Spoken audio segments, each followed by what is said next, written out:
Faf, what are your memories of last time you were here playing a game at Adelaide Oval? A lot different to this. A little bit more, a few more cameras around. But yeah, I love coming to Adelaide. This ground is probably my favourite in the world when it comes to playing cricket. Yeah, I've got some extremely good memories here. So this and Newlands is my two favourite grounds.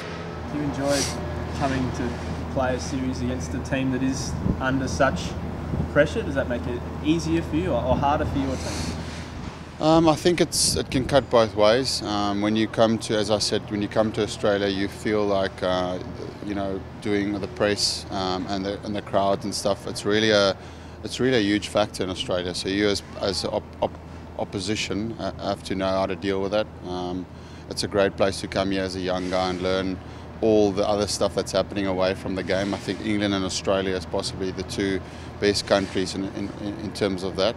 But yeah, if you understand that that's just part of the stuff that happens away from the game, and you've got a way to focus on your own personal stuff, then that's really important. But I also understand that with Australia, as good as the press are with when they're playing well, the same thing happens. And England, when the performance is not there, then there's the same amount of hype around that as well. So I think the Australian team is used to that. For us, it's a little bit different in South Africa. I don't feel there is as much media around cricket.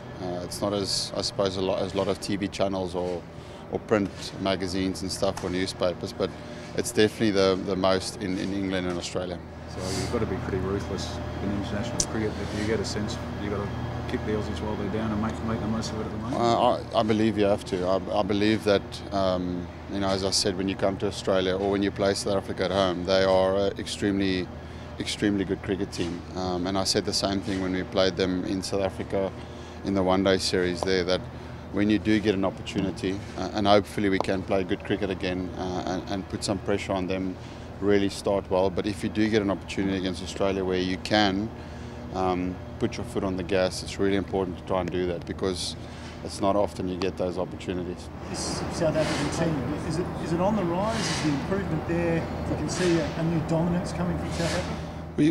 We're a team that's finding its feet in terms of our balance. I think we've got the right kind of cricketers. We've got the right skill in the cricketers that we want on the bus.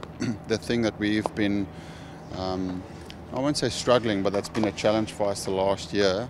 It's just finding the perfect balance. I feel like we're always either a little bit light on the bowling or a little bit light on the batting side of things. And that happens when you lose a high quality class all-rounder. He fills the position of both. So we're just looking at, in Test cricket as well, that guy who can play as a fourth seamer, who can bat at number 7 and score your runs, something like that. And the same thing in one-day cricket.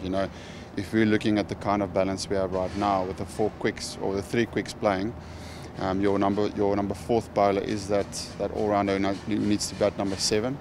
And if you're playing a long tail like we are, then your number 7 needs to be able to score some big runs as well. So we're just constantly trying to find who's the best guy available. There is guys who do a bit of both, and hopefully through this series, the Pakistan series and Sri Lankan series, we'll have guys put their name up to score a bit more runs in that number 7 position.